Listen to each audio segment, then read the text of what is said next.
Hi, welcome back to my channel. Don't mind the different setup today, I just kind of felt like sitting in a different spot. I just set up this bookshelf and I'm kind of proud of it, so that's the main reason why. But let me know if you don't like it down below and I can go back to sitting in the other room. I just kind of felt like switching it up today. Today I just wanted to make a video about why I'm anti-MLM, just because I've never really gotten into it before, like why specifically I'm anti-MLM. Before we get into it, don't forget to subscribe so you can see more of my videos and it helps support my channel as well. And I'm also going to pop my Instagram up on the screen here as I always do, as well as the link down below if you want to connect with me over there and just see more of my like day-to-day life stuff. With all that being said, we'll go ahead and get into it. Also, don't mind my ugly hair. It looks really weird. I'm not having it today. But anyways, so as some of you may know, I was in Beachbody previously. I have actually done 2 videos on that. One of them is why I left Beachbody and the other is exposing my team messages. I'll link both of those down below if you're curious to watch those. But I've never really gotten into like why I'm anti-MLM, because my experience in Beachbody wasn't that bad, I guess you could say. I did lose some money, obviously, well, quite a bit for what I had, considering I had like no money to spare at that time at all.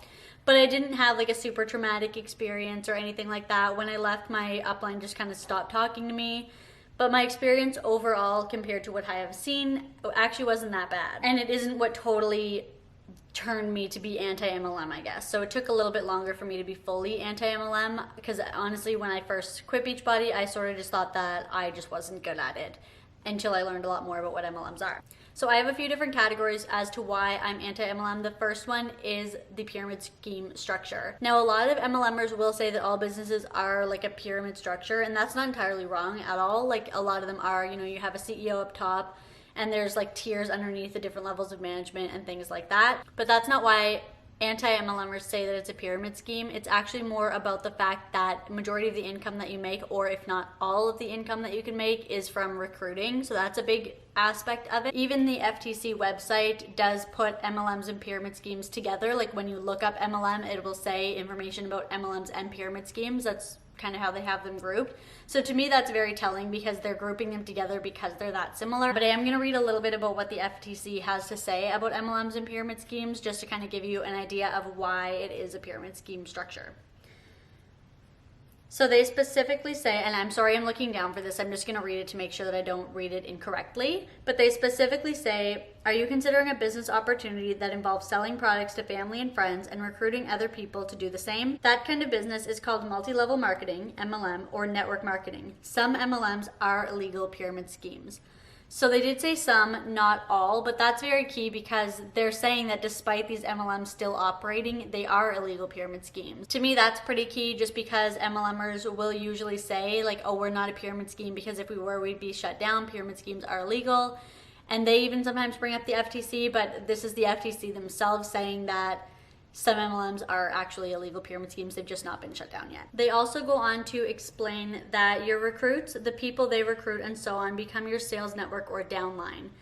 If the MLM is not a pyramid scheme, it will pay you based on your sales to retail customers without having to recruit new distributors. Oftentimes, MLMers, again, will say, oh, we're not a pyramid scheme, we sell product or we have a product involved, but really the money they're making isn't coming from the sales of that product, or they don't pitch you the product. They're always pitching you the opportunity, the job, they're pitching you to be a partner, etc., the lifestyle, whatever they're pitching you, it's never the product first. It's always the opportunity first, product last. So there is another bit from the FTC webpage that I'm going to read, just because one, I don't want to say it wrong again, and also I feel like the information coming directly from them holds a little bit more validity, just because they are like a recognized organization.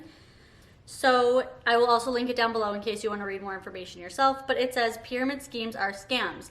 They can look remarkably like the legitimate MLM business opportunities, but if you become a distributor for a pyramid scheme, it can cost you and your recruits, often your family and friends, substantial time and money. The promoters of a pyramid scheme may try to recruit you with pitches about what you'll earn. They may say you can change your life, quit your job, and even get rich by selling the company's products. That is a lie. Your income would be based mostly on how many people you recruit, not how much product you sell. Pyramid schemes are set up to encourage recruitment to keep a constant stream of new distributors and their money flowing into the business. Often in a pyramid scheme, you'll be encouraged or even required to buy a certain amount of product at regular intervals, even if you already have more inventory than you can use or sell. You may even have to buy products before you're eligible to be paid or get certain bonuses. You also may have to pay repeated fees for other items like training sessions or expensive marketing materials.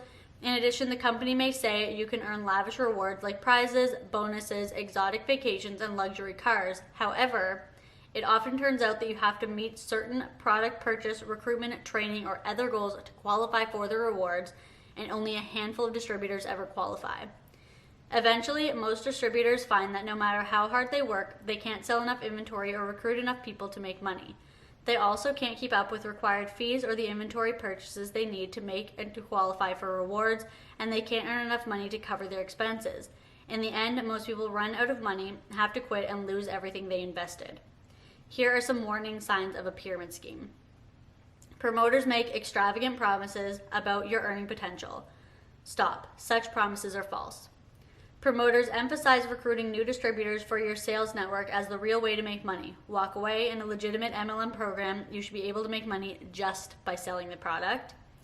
Promoters play on your emotions or use high-pressure sales tactics, maybe saying you'll lose the opportunity if you don't act now and discouraging you from taking time to study the company. Leave by the nearest exit. Any company that tries to pressure you to join is one to avoid. And finally, distributors buy more product than they want to use or can resell, just to stay active in the company or to qualify for bonuses or other rewards. If you see this happening, keep your money.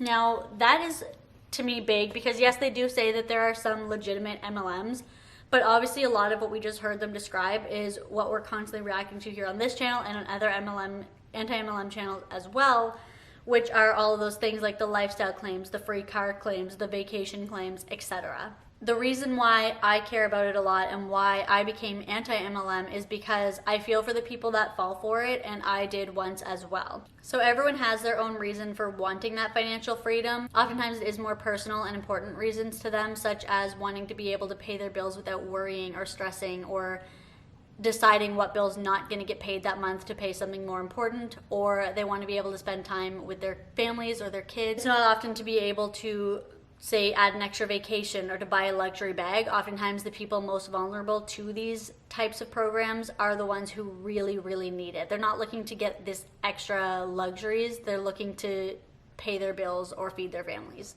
Many MLM companies do prey on these needs and financial situations that people are in, and they make promises they can't keep to rope these people in further. And oftentimes the people who do get roped into MLMs, such as myself, lose money and end up worse off than they would have been had they not joined at all. And that just breaks my heart. And that's really the biggest reason why I became anti-MLM, is because I don't ever want to see people struggle or to pay into something that they end up losing more money in, and they put themselves into a worse financial position than they were in before. And I'm going to get into obviously tons more reasons why I'm anti-MLM, but that's a big one to me just because I fell for it too. I understand struggling to pay bills and stressing about money, and it sucks to have something like that used against you in a way to manipulate you into signing up for something that ends up leaving you worse off than you were before.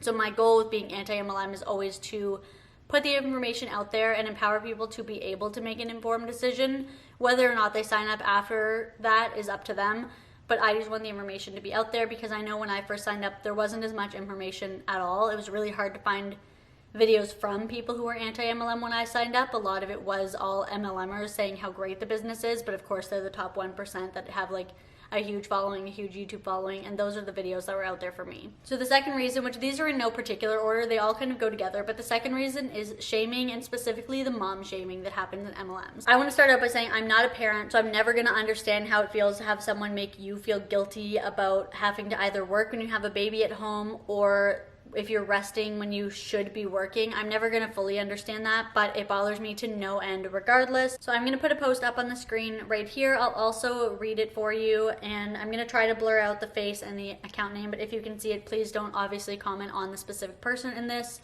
or their situation or anything like that. We are just simply looking at what is said, not who's saying it. So that's just kind of my disclaimer. That applies to everything that I show always, but with that, so as you can see on here, it is a mother. It looks like she's working out. She is over her baby's crib. And the caption on it says, "The average woman will take the extra sleep. Don't be average." And then the next slide says, "The minute your little one starts sleeping through the night, you have two choices. One is sleep more, and two is win your morning." And then the final slide says, "And it's also when your body will Quit the persistent fight or flight mode so you can safely lose weight. Okay, so let's talk about that. First of all, if you take the extra sleep, good for you, because that's all you should really need to do. And obviously, if your baby is starting to sleep through the night, you've probably had a lot of sleepless nights before that and leading up to that moment. You deserve the extra sleep more than anyone does. This post really bothered me because I'm completely against shaming anyone, but especially moms, for resting. So I always say the saying, but it's true, you can't pour from an empty cup. And what that means is if you're completely running yourself down, constantly hustling, constantly overworking yourself, you don't have the energy you need to give to put into the things that truly matter. So if you're constantly exhausting yourself because you want to work a side hustle that involves you messaging people through all hours of the night, you're going to be exhausted the next day when your baby's awake, and you're not going to be able to take care of them well. And that's, again, I'm not shaming anyone who's doing that, but you deserve to rest. Rest is an essential part of physical and mental well-being and mental health. I'm not even a parent. I can't even fully understand or imagine how exhausting it is, how hard it is, and just all of the emotions and things that new moms especially, or new parents in general, have to deal with already, without thinking that they're being lazy or not making the most of their time by resting. There's also another layer to this, which I find a lot of the posts about new moms have as well. It's almost like an extra jab. So on top of already making new moms feel like crap because they're being lazy or not working when their baby's sleeping, there's also the issue of weight loss right after giving birth. Now, I think personally, if you're to start exercising, working out, trying to lose weight after giving birth, the only person who should be advising you to do that or to not do that is a doctor. Specifically your doctor, obviously, but any doctor, someone trained and licensed properly to be able to make those recommendations. Because after you give birth, your body's going to be recovering, and also the main priority after having a kid shouldn't be how can I get back to my before picture. It should be about the health and happiness and safety of mommy and of the baby. That's it. I don't think anyone should feel like they have to work on going back to what they looked like right before they had a baby after they've had a child. Like, that's just not important. If they want to start to exercise more and things like that, as long as they're cleared by their doctor and it's safe, then obviously I have no issue with that.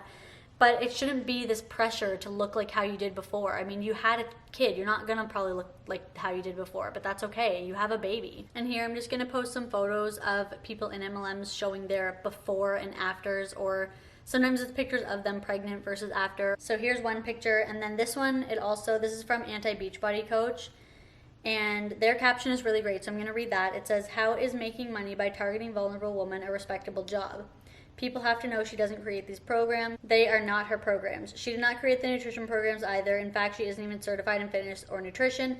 If you ask her if she's certified, she'll delete the comment. I wish women wouldn't fall for this nonsense, but sadly they do." Now, I understand why they fall for it, but I totally agree with that caption that it's very misleading. And also, if it's your job to target new moms and make them feel like they need to lose weight, that's an awful job and you shouldn't be doing it. The next one is a video, so I'm gonna play that.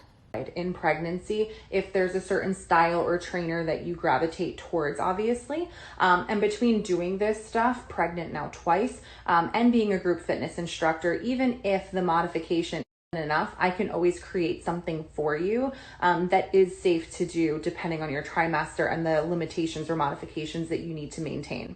And the caption of this one, again from Anti-Beachbody Coach, says, "One, being pregnant once, twice, etc. does not make you qualified to create or suggest workouts for pregnant or postpartum moms." Absolutely, that's what I was going to say as well.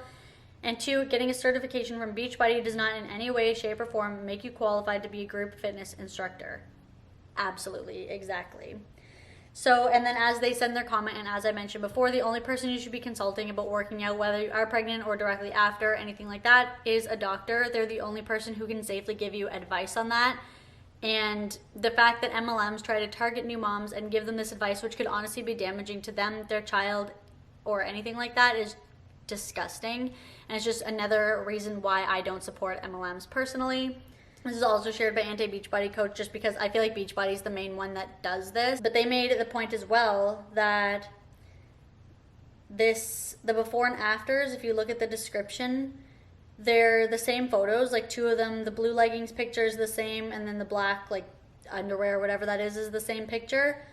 And one of them says it's 1 month postpartum. The next one says it's 3 months. The next one says it's 1 month postpartum again. but it's a completely different body. And I'm not judging the body at all, but I'm just saying, like, why would 1 month look so different, that post versus the other one?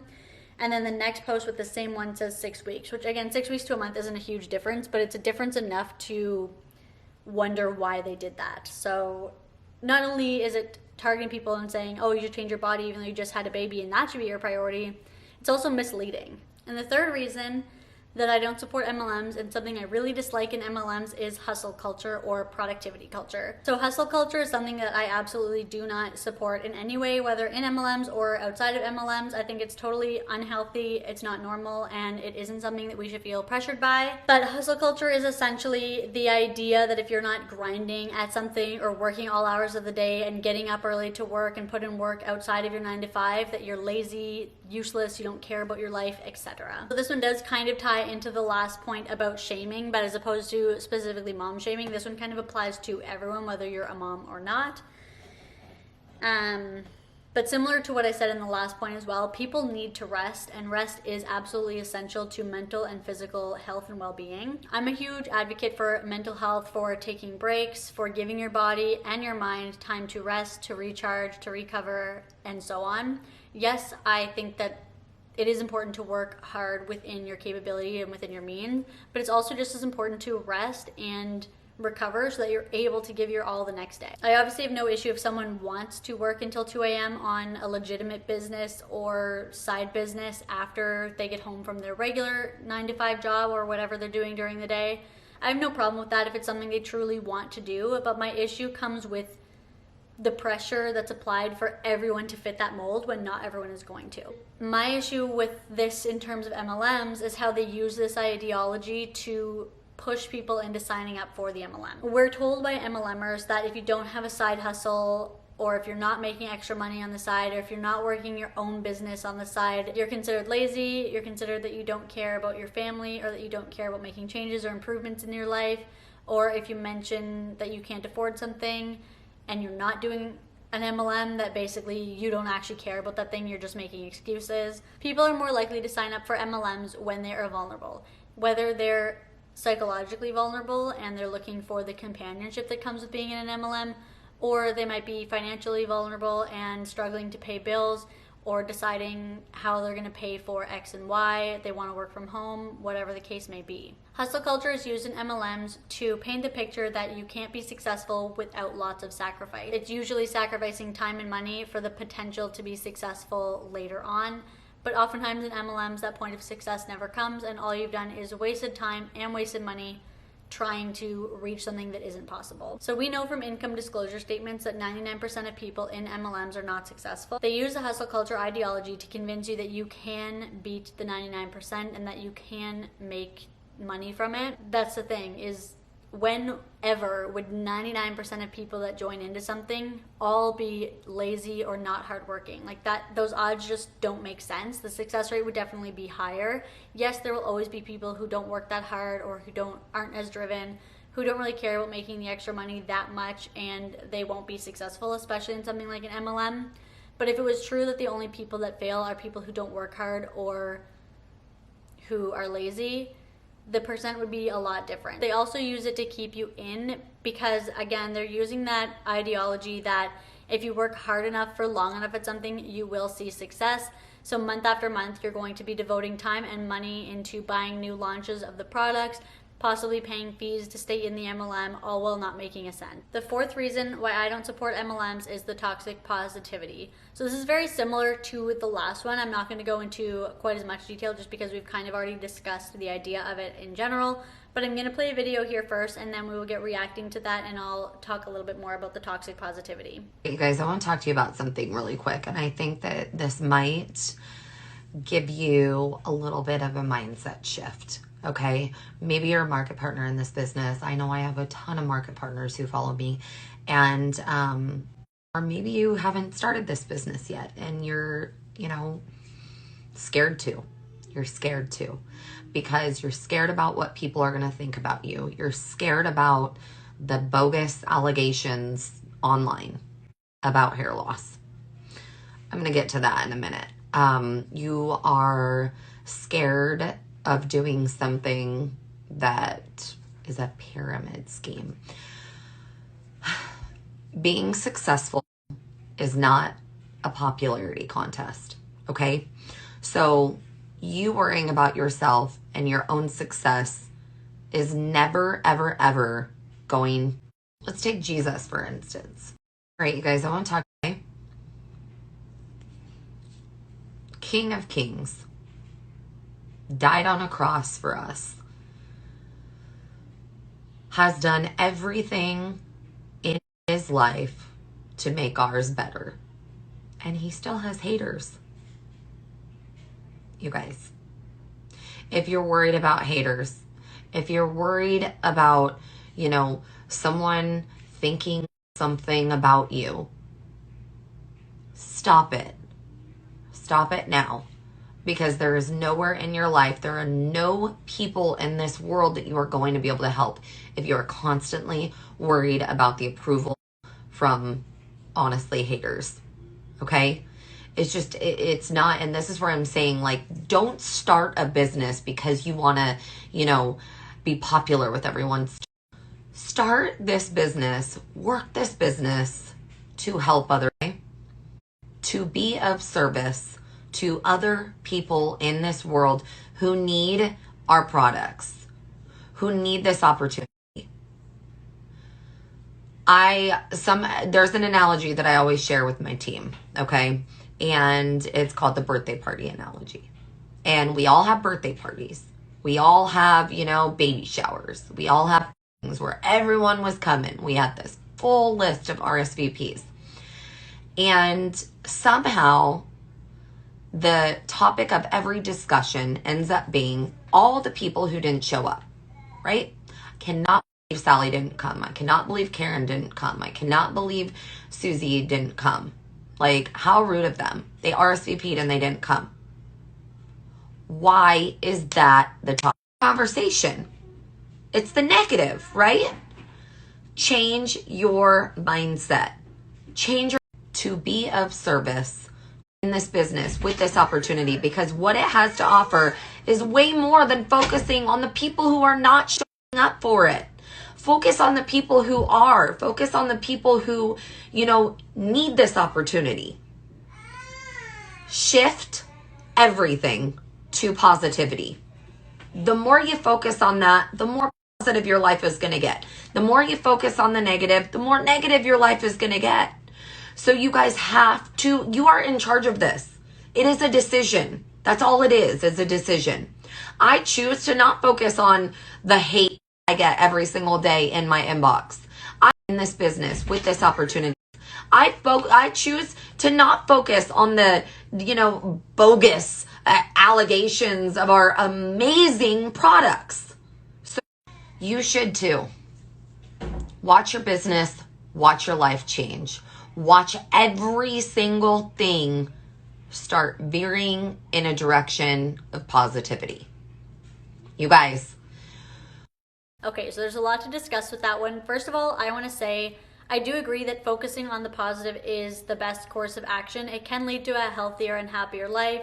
I personally really believe in the power of affirmations and of putting out what you want to bring in, but that doesn't mean denouncing any negative thing in your life. In fact, that is what leads you into the position of being... In fact, that is what leads it to being toxic positivity as opposed to just having a positive outlook. I try to have a positive outlook. I'll admit I'm negative sometimes, obviously, who isn't? I try to have a positive outlook though, and I try to be the one to see the good or to think of a situation in a better way than what it is.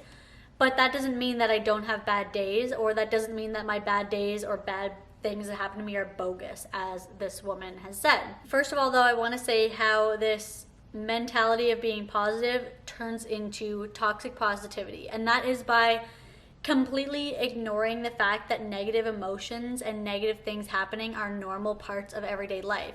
We as humans are supposed to have a full range of emotions, feeling angry, feeling upset, feeling frustrated and stressed.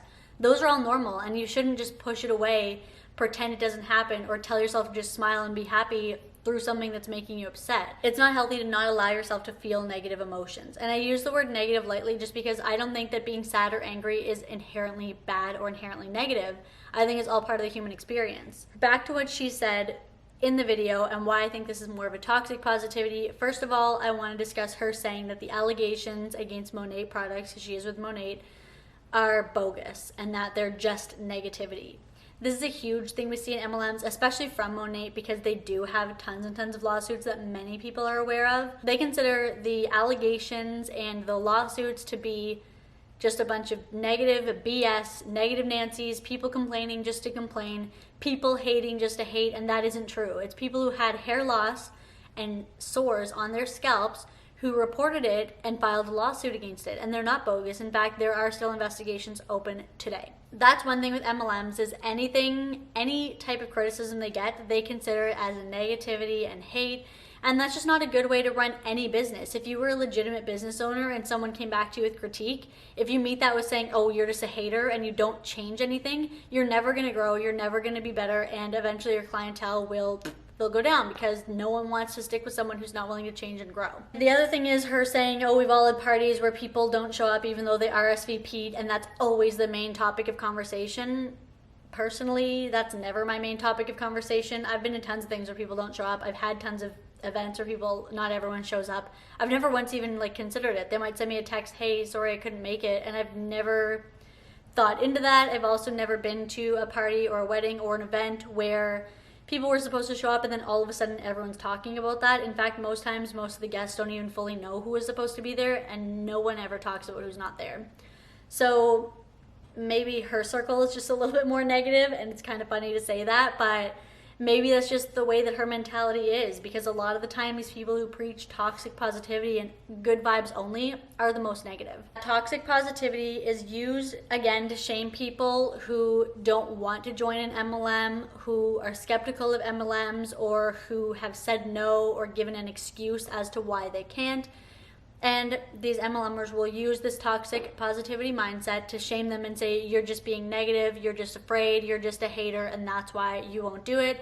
And it kind of manipulates you, because no one wants to be described as a negative or hateful person. So instead they turn around and say, okay, you know what, I'll sign up, I'll give it a try, I'll see the good in it and whatever, because oftentimes, obviously, people would rather be described as positive than negative. So the fifth and final reason why I am anti-MLM and what I want to discuss is health and other claims. We've all seen it before, I'm sure, where their oils are going to fix that rash on your leg or help your baby sleep or whatever the case may be. And it's not only false information, but it is extremely, extremely dangerous information. I've seen people go as far as to claim that their oils can cure illnesses, or that their partner who was on insulin for diabetes didn't have to take it anymore because they switched over to using these products. And that is incredibly dangerous and honestly most likely illegal. So I have a couple of pictures up here. I'm going to go ahead and read them that I came across of people recommending. It's mostly oils that I was able to find just for the purpose of this video. The first one says, my neighbor messaged me her pup, 40 pounds-ish, was bit in the face by a snake. They didn't see it happen, but the dog is whining in obvious pain and is swelling. Happened about 5 minutes ago. Any suggestions on what to look for? Oils to use on it? I have essential oils from Young Living that are pet safe. They are unsure if it was poisonous or not. We are in East OK, if that matters. I don't know what state that is, but I'm assuming it's a state. Anyways. So yeah, there's one. We have Young Living oils that are completely pet safe to put on a snake bite. No, you shouldn't be putting essential oils on your pets at all. Some of them are actually toxic to animals. But also, that's just not how you treat an issue. The pup needs to go to a vet. And the second one here is in a group on Facebook that looks to be called First Time Mommy. I'm not in the group. I've just found this post. But it says, I'm so in love with this bedtime baby bath wash and essential oil. It makes baby sleep 4 to 5 hours at night without interruption. He will only wake up when feeding, then sleeps again, and then will wake up around 10-ish in the morning. Ever since I use this, he sleeps very well. Also add the Young Living Kids Sense Sleepy Z for my diffuser at night. These products really help my baby sleep, and me too. I can say sometimes 6 hours is my longest sleep straight. I'm just happy to have this. So, I mean, at least they're not advising to put it on the child, which I have seen advice saying to put essential oils on your baby for things like diaper rash or whatever. At least this one isn't suggesting to put it on the baby, but even having essential oils near a baby can be bad for things like asthma or breathing issues. So I wouldn't recommend it. Obviously speak to a doctor, take advice from a licensed professional, but I just don't think that any of these people are licensed or should be giving advice like that. The other thing is so many of them using oils such as Young Living or doTERRA are eating the oils. They're putting it in food, they're putting it in their water. It's absolutely insane. I have another post here. Want to make pumpkin dip even better? Add 1 to 2 drops of cinnamon bark. It's so delicious. You can get cinnamon for pretty cheap from somewhere like a bulk barn or grocery store. You don't need to add oil, and you actually are not meant to ingest essential oils. All of them pretty much come with disclaimers saying not to ingest the oils because that's not their intended purpose. But I've seen so many posts over the months and years that I've been looking at them of people putting essential oils into their food instead of cooking with like zest of lime. They're using an oil, things like that. That can be extremely dangerous. A lot of them, like I said, come with warnings saying not to ingest them, but these MLMers that are suggesting to do that are not qualified at all. And that's part of the issue with MLMs too, is that they allow anyone to sign up and sell products. So you don't have to be qualified. You don't have to have any training. You don't even have to read anything if you don't want to. You can sign up and start selling it the next day without even learning about the products. And that's a huge, huge issue for me. Obviously, more so with the health claims that they're saying that it will cure things or to put it on a rash, which could be extremely painful and dangerous. But even just saying to ingest it when you shouldn't be is dangerous in itself. But those are the main reasons why I am anti-MLM, among many reasons. And I just want to say, of course, again, as I typically say, that I am not against the MLMers themselves. I am against the MLM companies and the practices that these companies use and allow in terms of their recruitment and business practices. But I totally understand how easy it is to end up being sucked into an MLM because I was there before too. So I'm never going to judge someone for signing up for an MLM because I did it myself. It wouldn't be fair. It'd be very hypocritical of me to judge that. But I also understand being in a financial position where you're willing to try anything to get yourself out of that situation, and I'm never going to be the one to judge someone for that. The way that I see it is all of these MLMers at one point when they signed up were desperate for it. The few that are in the top percent, I don't think should be proud of themselves for being there because they got there on the basis of signing other people up who are in a hard position. And we have income disclosure statements to show that most of those people are not making money. But I'm never going to shame a person individually just because that's not the point of this. And my goal with all of my videos, including this one, is to shed light on the practices that MLMs use and to give people the information that they need to make an informed decision when they're seeing posts trying to recruit them to MLMs or getting messages in their DMs. With all that being said, go ahead and leave me a comment down below. I would love to hear why you guys started to be anti-MLM, just because I'm sure if you're watching videos like these, you probably are anti-MLM or at least somewhat aware of the anti-MLM community, I guess. So I would love to know what started you being anti-MLM. Was it a specific post, a specific idea? Was it your experience in an MLM? Let me know that down below. So don't forget to subscribe. It helps me out a lot. Leave me a like if you enjoyed the video, and I will see you in the next one. Bye.